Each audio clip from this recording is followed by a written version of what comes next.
여러분 안녕하십니까? 진성호입니다. 이제 총선이 13일 남았습니다. 자, 오늘 여야는 공식적인 선거운동에 돌입했습니다. 시청자 여러분들도 이 밖에 나가면 이 유세차 그리고 스피커를 올린 마이크를 잡은 모습을 볼 수 있을 겁니다. 이제부터 시작입니다. 지금 총선 여론조사 지금 들쭉날쭉하지만 언제든지 뒤집을 수 있습니다. 자, 더불어민주당은 어떨까요? 지금 200석 운운하면서 오만방자한 모습을 보이고 있습니다. 자, 유인태 전 국회 사무총장이 방금 전 CBS 라디오 김현정의 뉴스쇼에 나와서 민주당의 의석수를 예상해 봤습니다. 또 조국 혁신당의 돌풍도 분석했습니다. 뭐라고 했을까요? 자, 유인태 전 사무총장은 문재인 전 대통령과 함께 이 노무현 청와대의 수석을 했던 사람입니다. 그때 노무현 청와대의 정무수석이 유인태, 민정수석이 문재인이었습니다. 자, 아무래도 이쪽 사정에 빠삭한 유인태 전 총장 180석이 최대치라는 이야기를 했습니다. 그러니까 지금 분위기는 또 빠진다는 겁니다. 그건 국민들이 그만큼 현명하기 때문이기도 하고 그동안 선거 역사에서 최대치가 180석이었다고 유인태 수석은 분석했습니다. 그러면서 13일간의 선거운동 기간 중 변수를 꼽았습니다. 뭘까요?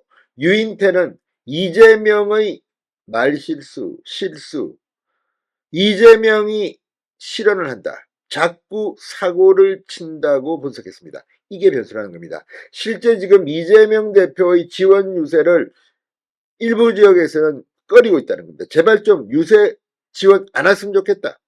입만 열면 욕설을 하고 사고를 치고 무슨 의붓 아버지 계모 운운하면서 지금이 어떤 시대인데 무슨 콩쥐 팥쥐 이야기합니까? 아무튼 이재명의 이런 말들 그러니까 라이브로 그냥 툭툭 던지는 말들이 계속 설화입니다. 실언입니다.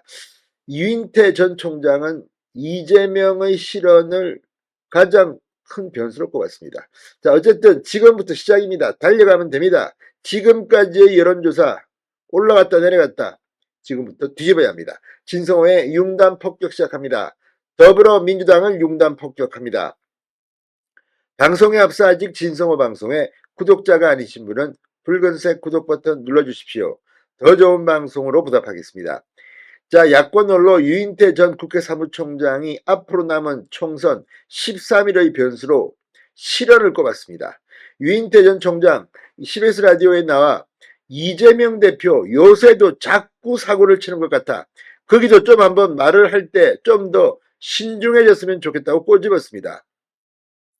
야권 200석 논란에 대해서도 지난번에 아마 현정사 이래 이른바 민주당 계열이 한 게 최대 의석이라고 그랬지 않나.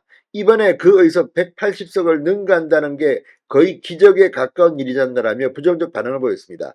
실제 이렇게 말하는 사람도 있고 이재명은 지금 151석 엄살을 들고 있습니다. 그러나 지금 여론조사만 보면 상당히 심각합니다.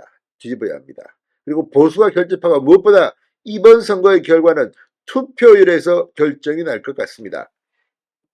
유인태 전 총장은 꼬박 2년간 대통령께서 잘해 오셔가지고 그럴 어떤 기반은 좀 만들어 놨는데 그런데 또 이쪽 민주당이 또 이재명 대표도 무슨 사화 일으키듯이 저렇게 그걸 했잖나라고 물었습니다.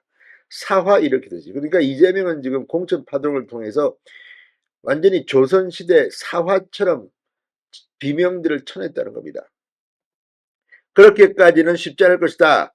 이재명 대표의 1인당 25만원 민생지원 등 기본 시리즈 공약에 대해서도 그게 처음 나온 것도 아니고 원래 기본 시리즈가 이재명 대표 단골인데 글쎄 그거 얼마나 그 설득력이 있을런지 그건 잘 모르겠다. 재원도 재원이고 하여튼 지난 대선 때도 그 기본소득 원래 이재명 대표 아주 단골 메뉴인데 이번에 똑같은 걸 다시 비슷한 걸 낸 것 같더라. 공약이 표자고 하는 건데 그 얼마나 표가 될는지 모르겠다고 냉담한 반응을 보였습니다. 이 부분은 김동연 경기도지사도 공감하는 바입니다.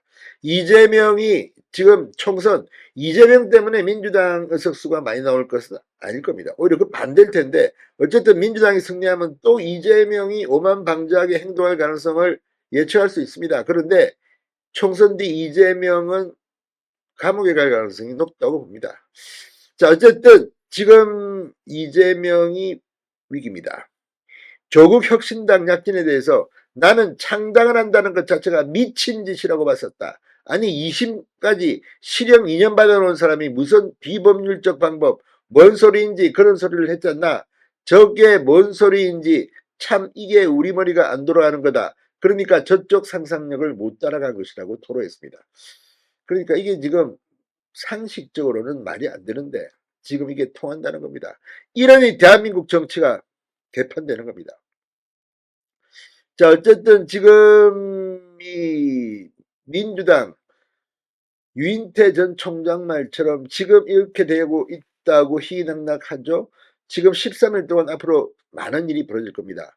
특히 수도권과 이 낙동강 벨트 언제든지 여론 변화에 따라서 뒤집을 수 있습니다. 유인태 전 총장이 총선 운동 첫날 민주당 이재명에게 고춧가루를 확 뿌렸습니다. 진성호의 융단 폭격이었습니다. 여러분 감사합니다.